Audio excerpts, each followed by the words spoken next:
Hello, CaseFox users. In this tutorial, we'll walk you through the process of creating a client intake form and generating a URL in CaseFox.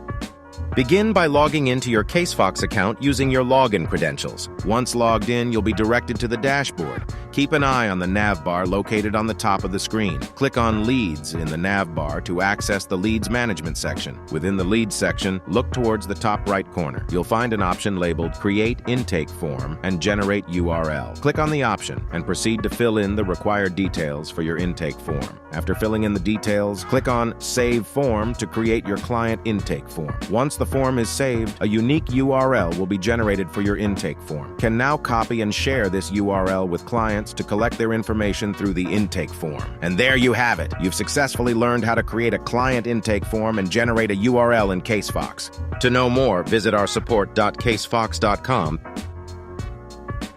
Thanks for watching.